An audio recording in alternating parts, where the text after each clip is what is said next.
بالغ اولاد عام طور پر یہ سمجھنے لگتے ہیں کہ جی ہم تو اب آزاد ہیں، جو مرضی کریں، تو نہیں، ان پر ماں باپ کی اطاعت جائز کاموں میں فرض ہے، یا جہاں ان کو کسی وجہ سے، جس طرح میں نے پہلے بات کی کہ وہ کوئی پسند نہیں کرتے، تو حکمت سے یا تو ان کو قائل کرے اور یا پھر کام سے رک جائے۔ یہ سیر کبیر کی شرح میں امام سرخسی نے فرمایا ان بر الوالدین، والدین کی فرما برداری و ترک ما یلحق بہما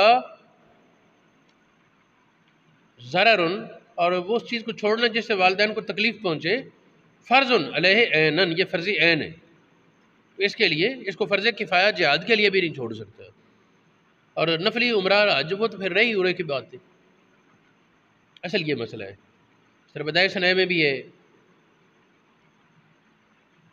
اصل یہ تھا کہ قرآن پاک نے فرمایا بالوالدین احسانا، والدین کے ساتھ بھلائی کر، یہ فرض ہے۔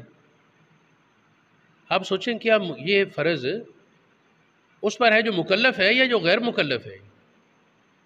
ظاہر فرض تو اس پر ہے نا جو مکلف ہے۔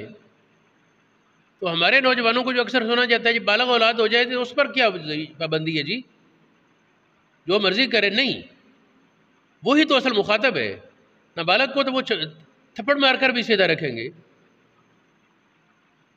بالغ اولاد ہاں ماں باپ کو بلا وجہ ہر نوک جھوک کرنا اور روکتے رہنا یہ مناسب نہیں، لیکن یہ وہ بہتر سمجھے۔ وہ ایک بندہ ہے نا نبی پاک کے پاس کہنے لگا، کوئی بات شکایت کی، نبی پاک نے کچھ سمجھانے کی بات کی، تو وہ کہنے لگا نہیں جی میری ماں کا خلق اچھا نہیں، وہ لڑاکی بڑی ہے۔ نبی پاک ناراض ہو گئے، پر میں اس وقت لڑاکی نہیں تھی جب اس نے تجھے حمل میں اٹھایا، اس وقت وہ لڑاکی نہیں تھی اور بد خلق نہیں تھی جب وہ تجھے دودھ پلاتی رہی اور تجھے پالتی رہی۔ یہ تیرے لفظ غلط ہے۔ ہاں فطری طور پر معاملات ہوتے ہیں، لیکن یہ بہرحال تمیز کے دائرے میں رہ کر اور ادب سے اس کو اصلاح کی کوشش کرے۔ یہ بالوالدین احسانا یہ جملہ قرآن پاک میں 4 جگہ موجود ہے، سورۃ بقرہ میں، سورۃ النساء میں، سورۃ انعام میں اور سورۃ اسراء میں۔ پھر حضرت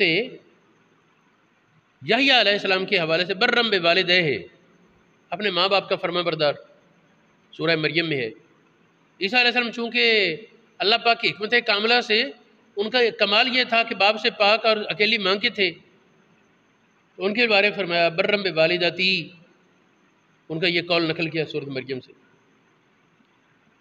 میں اس پر کچھ حدیثیں پیش کر کے پھر آگے بات چلاتا ہوں۔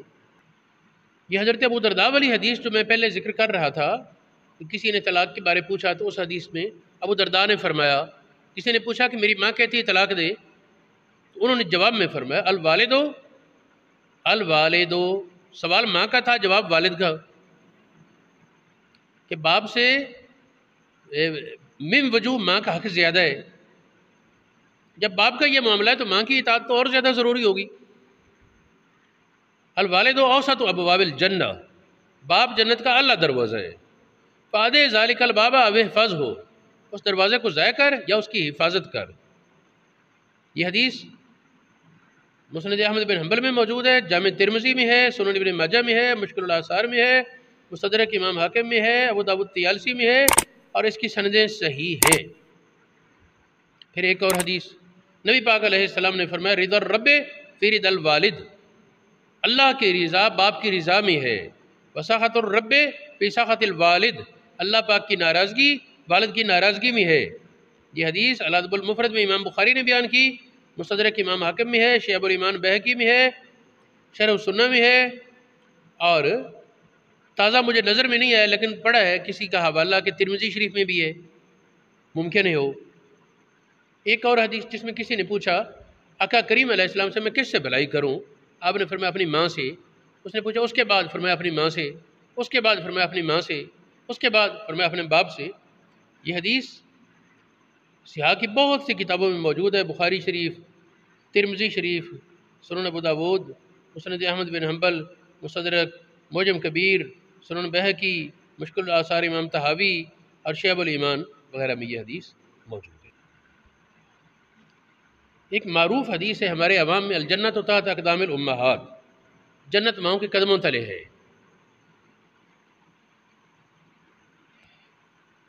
یہ حدیث اگرچہ کئی علماء نے حوالے دیے لیکن صحاح ستہ میں مجھے نہیں ملی. بعد میں حوالہ جات دیے لیکن صحاح ستہ میں یہ لفظ نہیں ملے. کنز العمال میں ہیں، یہ الترغیب والترہیب میں ہے، کچھ اور کتابوں میں ہے. ایک اور حدیث ہے سنن نسائی شریف میں، یہ ہے سند بھی اس کی مضبوط ہے. اس میں لفظ ہے الجنت تحت رجلیہا، اقدام کے بجائے اس کے دونوں پاؤں کے نیچے جنت. بات تو وہی ہے، میں صرف اس کی عبارت کی بات کر رہا ہوں. تحت اقدام الامہات کی جو عبارت ہے وہ عبارت ضعیف سند سے ہے، وہ مضبوط نہیں اور صحاح ستہ میں بھی نہیں. لیکن مضمون یہ درست ہے، الجنت تحت رجلیہا. اس طرح ایک اور ابن ماجہ شریف کی روایت ہے، یہ حدیث تحت رجلیہا والی یہ سنن نسائی میں موجود ہے. اور الزم رجلہا فسم الجنہ، وہاں کے پاؤں کو سمٹ جا وہاں جنت ہے، یہ سنن ابن ماجہ میں ہے. ایک اور حدیث یہ شاید اکثر سامعین نے نہیں سنی ہوگی. کوئی آدمی آیا جہاد کے بارے میں مشورہ کرتا، فرمایا علاقہ والدان کیا تیرے ماں باپ ہیں؟ کالا نام، عرض کیا. فرمایا الزمہما، ان دونوں کو لازم پکڑ. فإن الجنت تحت اقدامہما، ماں باپ دونوں کے قدموں تلے جنت ہے. یہ عوام میں معروف نہیں ہے لیکن سند اس کی زیادہ مضبوط ہے. روایت کے اس کو طبرانی نے، اس کی راوی سکھ ہے، مجموع الزوائد میں یہ بات انہوں نے روایت بیان کی اور صراحت سے کہی. یعنی یہ جو ہمارے بعد خطیب کہہ جاتے ہیں نا جی جنت ماند قدمہ تھلے باپ کے قدمہ تک کوئی نہیں، تو وہ جھوٹ ہے. باپ کے قدموں تلے بھی جنت کی یہ حدیث صحیح موجود ہے. ہاں اس کا مطلب یہ نہیں کہ ماں کے بارے میں میرا یعوذ باللہ مقصد یہ ہے کہ اس کی اہمیت وہ نبی پاک نے فرما دیا 3 بار کہ ماں سے بھلائی کر، پھر بھلائی کر، پھر ماں کا کہ، پھر ماں کا، پھر ماں کا.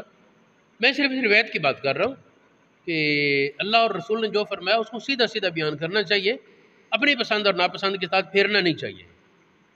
اب تو ہمارے معاشرے کے حالات ہیں نا، باپ کا ختم ہو تو ماں کی شان بیان ہو رہی ہوتی، اور یہ ماں بازاروں سے نہیں ملتی. میں کہا کرتا ہوں باپ بھی حلالیوں کے وہ ایک ہی ہوتا ہے اور بازاروں سے نہیں ملتے. ایک اور حدیث ہے نبی پاک علیہ السلام نے فرمایا بروا آباکم، اپنے باپوں سے بھلائی کرو. تبرکم ابناؤکم، تمہارے بیٹے تم سے بھلائی کریں گے، جیسی کرو گے ویسی بھرو گے. یہ حدیث موجم موسط طبرانی میں ہے، مستدرک امام حاکم میں، مجموع الزوائد میں، کنز العمال وغیرہ میں موجود ہے.